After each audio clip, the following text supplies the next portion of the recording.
Okay, everybody, I'm here with a new video, and I want to talk about The Promised Neverland. If you've never heard about this series, I'm just going to go ahead and give you the quick rundown if you're ever interested in reading it.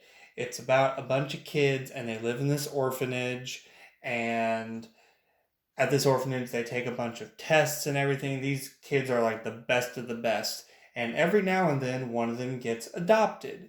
Well, one day, a couple of the characters, I believe it's Emma and Norman, they discover that, surprise, while they are orphans, and this is an orphanage, these kids are not getting adopted. They are actually being taken to monsters, and they are being killed, and they are being eaten.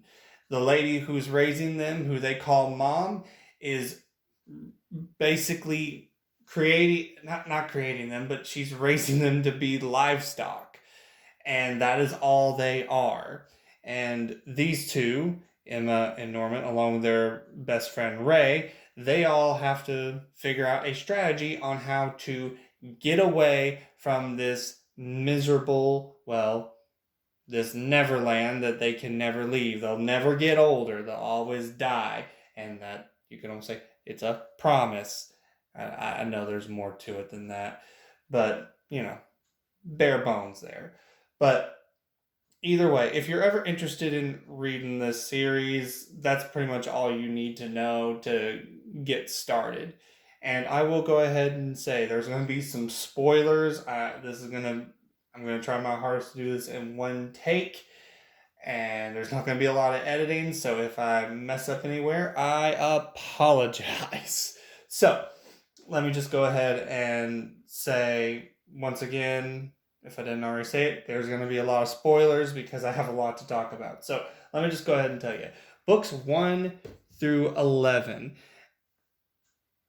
I loved these books so much. This is fantastic. This is great storytelling, in my opinion. In my opinion, great storytelling. The characters are great, and the situations they have to face are great.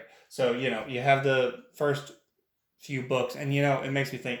I remember seeing a video or two where people were talking about this series when it was first coming out, and there was some excitement about it. And I have to admit, I was excited every time I got a new volume because I was getting these like as they were being released. Um, but either way, well, being released in America, but either way, the first few volumes are very interesting because it deals with the kids finding out about, the whole thing of that they're livestock, that they're all going to be killed, and they're trying to figure out how do they escape. And they're trying to figure this out. Meanwhile, they realize that their mother is kind of horrible and they don't want her to find out. And then there's another mother like lady who's brought to work in the orphanage as well. So the kids end up having to deal with two adults that are trying to stop them from escaping, not just one.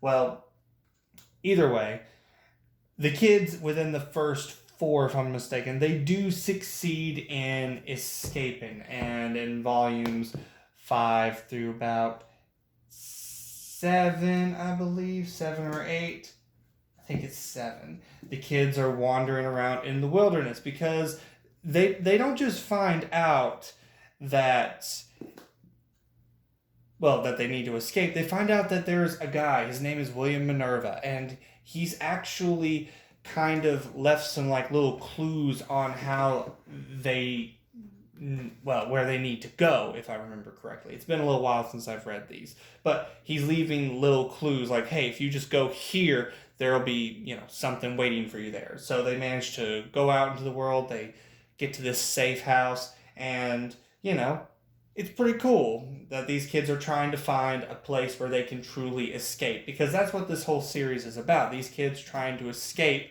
the miserable existence that they're stuck with.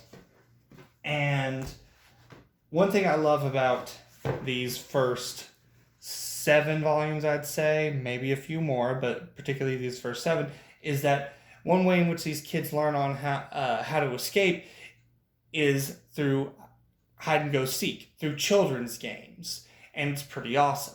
Well, In these volumes, I like to call this one the We're Fighting Back. Volumes 8 through 11 is all about them fighting back because they meet a guy named Hugo, and this is where the kids find out, oh, there's other people who have escaped, and it's pretty awesome, you know? It's really cool that they find out, oh, other kids have managed to escape before. Unfortunately, you know, Hugo reveals to them that, and Hugo's like a 30 to 40-year-old adult, if I'm not mistaken. He reveals, oh, actually, I'm the only one who survived. All the others were killed. But with Hugo, they do learn how to use firearms. They learn a little bit more on how to protect themselves, you know, how to get by. And then, to make things even worse for our characters, Emma ends up at this place called Goldie Pond, because she's trying to find where they need to go to escape. And surprise, there's actually a bunch of monsters there. Well, demons. I should have mentioned that earlier, I guess. But these monsters / demons are actually hunting children down at that place. It's basically their little private hunting grounds. If you've ever heard of the story, The Most Dangerous Game, it's kind of almost kind of like that kind of scenario. It's like, hey, we'll throw these kids here and we'll hunt them down. And Emma, while she's there, discovers, oh, there are other kids who've happened to survive with this man named Lucas training them on how to survive so they don't end up getting killed. And it's this great little moment in the series, because what I love is, again, these kids, they start off by running away and then they end up standing and fighting. And it even has the great revelation that, hey, guess what? Hugo and Lucas actually go way back.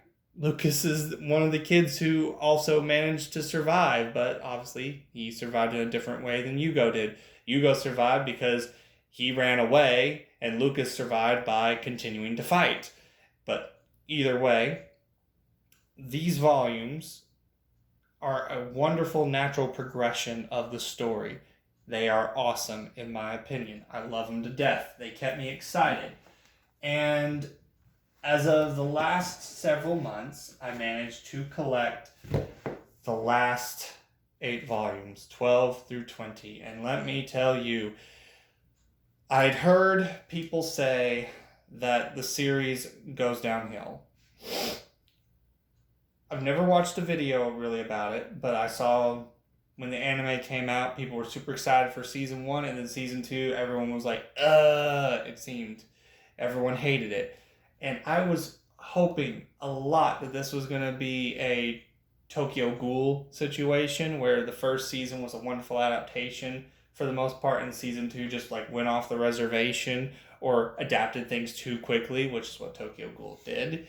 And that was the reason why. And then who knows, maybe in, 10 years or so, we might get a better adaptation, a Brotherhood version. I don't know.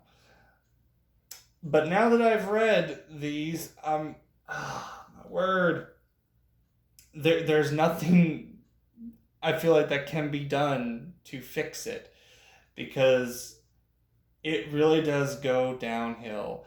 And I'll go ahead and say, if you do not want me to ruin the experience here, you really do need to just go stop the video and go read now, because I'm going to spoil a lot. So, in these 2 volumes, we have to say goodbye to Lucas and Hugo, because there are some humans that actually serve the demons, the monsters, and they go around hunting people. So Hugo and Lucas end up sacrificing their life for the children. It's really sad. There's that voice in the back of your head that hopes that maybe they survived. No, they dead. They're dead. And the series never does bring them back. So that's sad. But Emma and her friends keep on trying to figure out, where is William Minerva? How are they going to survive? And then we have volume 14, where we find out who Minerva is. And before I say that, I believe it was volume 13, where we get introduced to, let me see. Oh, yes, you get introduced to basically William Minerva's group of warriors that can go around and basically take down the factories where they make the children. They could take down the little farms where they raise the kids. So I will go ahead and say that was something that already was bothering me when I got to that part in the story. It really did bother me because all I could think is, how are these characters been running around? Now, of course, as you get a little further in the story, it becomes very clear that these characters have only been running around for a few months, and the main characters have been basically there's a time skip, if I'm not mistaken, in these two volumes, and the kids are aged up a little bit, so they go from being about 12 to about 14, 15. So there's been a few years between when the series begins and when the series ends. So they do leave room for, the writer and the artist do leave room for there to be, others who might be inspired by them, or, somebody else could be trying to destroy these farms. But this volume to me is almost unforgivable because early on in the series they introduce you to the idea of who is William Minerva. It's one of the big mysteries of this series. And who do you find out it is? Norman. It's Norman. And that upset me a little bit, I'm not going to lie, because for those who don't know, if you haven't followed this series, I did tell you that the main characters were Emma, Norman, and Ray. All right, Emma is the main character. Norman and Ray are her best friends. And I glossed over this. I didn't even talk about it. So let me go back and talk about it. Norman, before the kids leave, before they run away, Norman is slated to be adopted.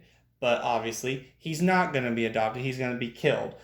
Norman goes along with being adopted so the others will have a chance to escape without getting caught. And the series does let you know that Norman is alive.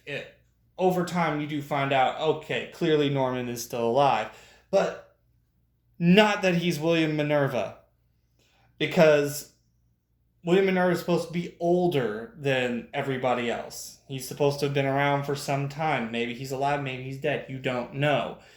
There's always a possibility that William Minerva could be many people. Who knows? Maybe many people have had that title. But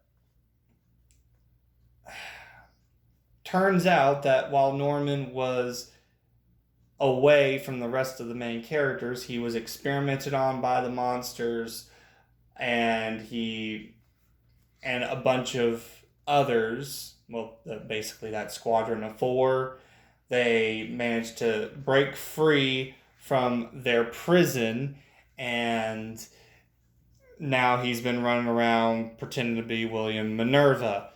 And they're like, oh yeah, William Minerva's dead. The real one's gone. And I was like, are you kidding me?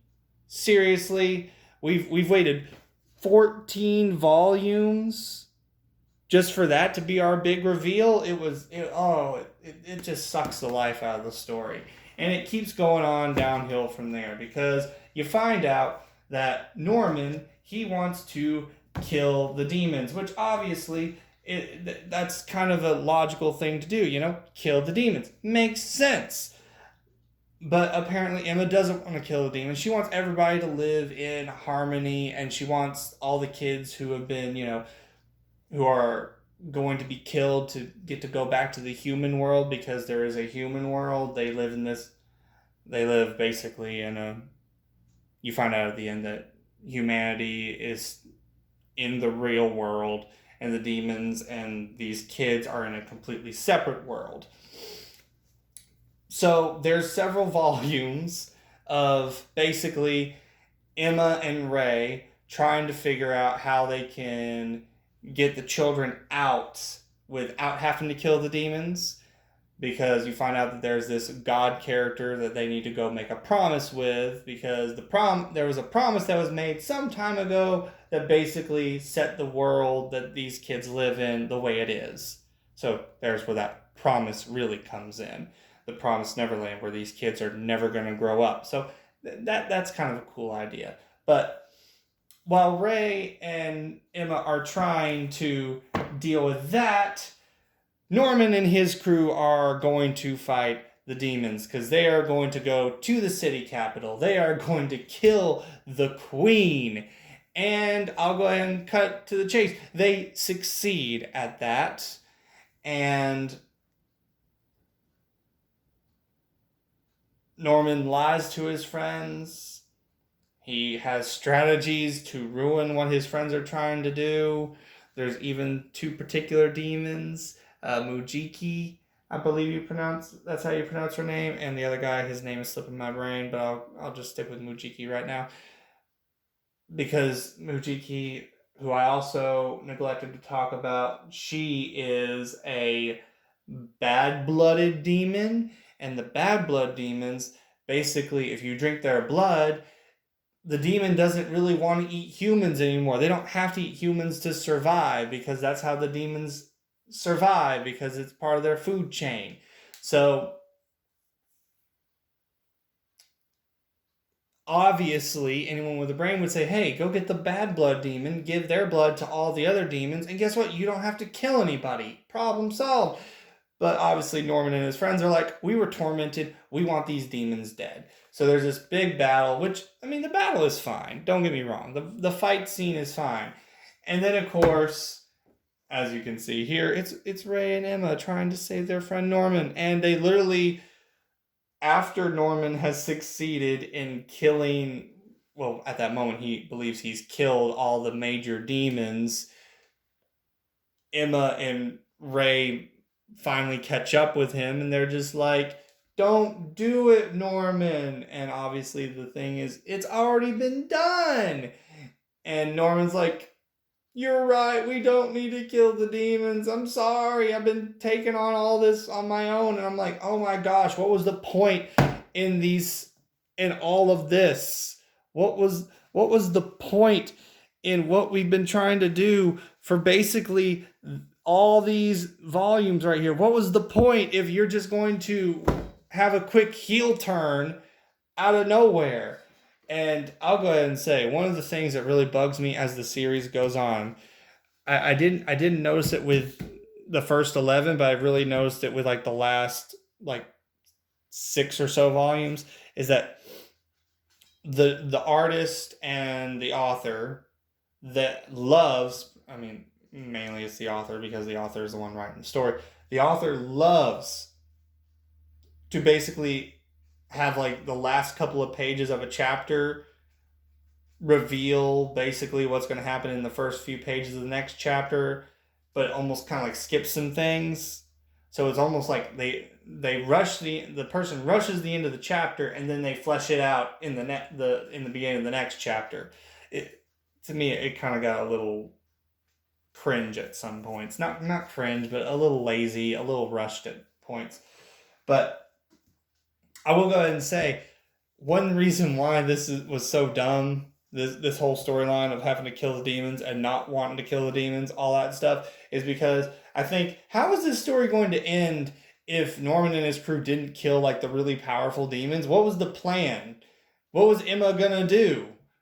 Were they gonna have to run away again? Honestly, that probably would have been better, to watch the characters do another game of hide and seek and run away. Because guess what? In the last volume, they do bring up the hide and seek thing again in the last 2, because guess what? There's one last villain that needs to be faced, and it is William Minerva's little brother, because William Minerva has a little brother who betrayed him, and this guy wants the promised Neverland to never end. And he even is so bold to call himself the orphan's dad. He's like, I'm your dad. I'm the one who birthed you, and I'm the reason why all you are alive. which, that goes about as well as you think it would. And this guy, he ends up going out like a punk. He kills himself in the end, which again, it's like, wow, the villains of this story they really stink at the end. It's like, man, when we finally get some real villains outside of the mom at the beginning, it's like, man, these guys go downhill. It makes me wonder, it's like, did the author know how to write a good villain? I don't know. I mean, there's some cool ideas, don't get me wrong, but they just really don't work out the way they need to. But, oh my word, the last volume, so many things happen. They bring back their mother, Isabella. That's her name. I haven't mentioned it until now, but they bring back Isabella, and they also kill her off within a few chapters of bringing her back.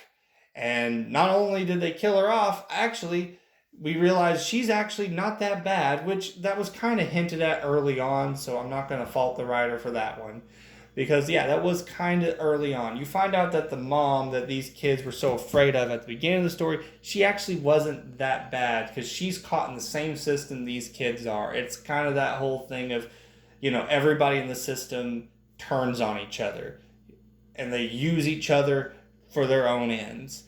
And you find out that she's willing to, basically bet on the kids in the end. And she's like, I'm going to help them. And we're gonna fight this system. Although by that point there wasn't really much of a system left to fight because the main demons are all dead. And she ends up dying. Isabella dies, sacrificing herself, and I didn't really feel much of anything. The author tried to make it a tearful thing. I just didn't care.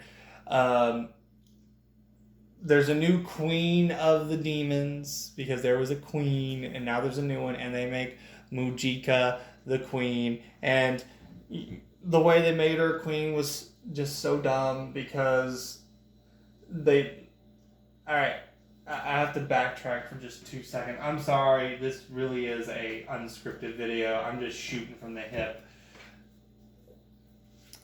In this volume 11, the 9 through 11 arc of, the Goldie Pond, the kids having to fight back against demons, there is a particular noble demon who's of the royal lineage that is there, and Emma squares off against him, and you think that Emma's killed him, or at least he's gone.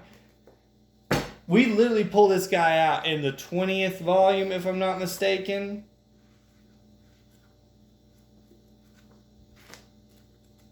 Maybe he pops up in the 19th, but they literally pull this guy out at like the last minute to be like, oh, hey, guess what? Oh, yeah, there he is.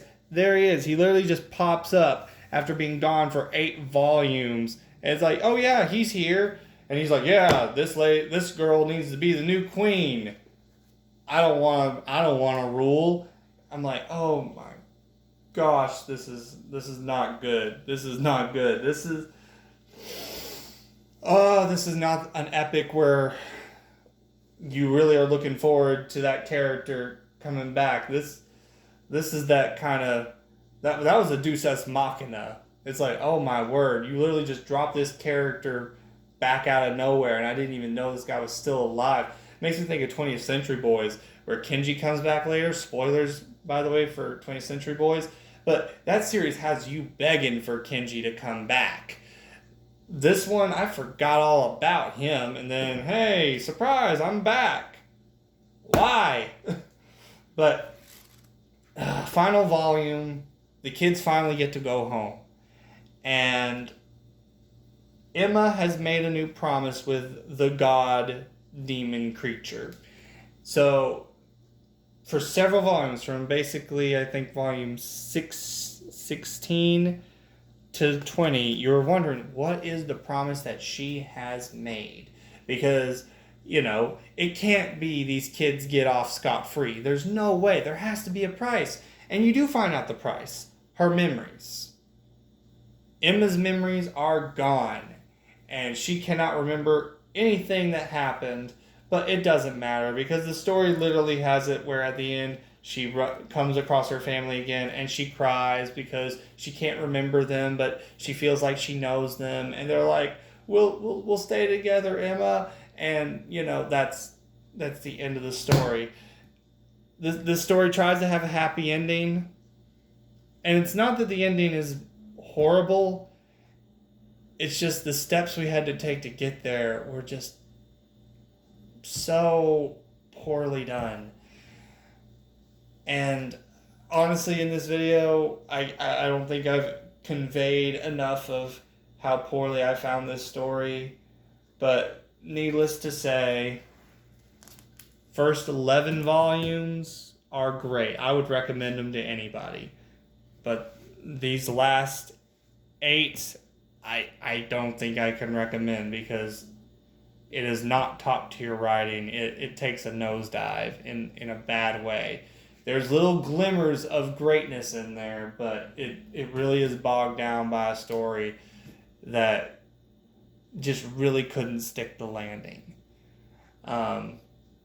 Obviously, I'll go ahead and say, I hope that the writer and the artist, I hope they have a lot more work in the future. I hope they create something great like this again.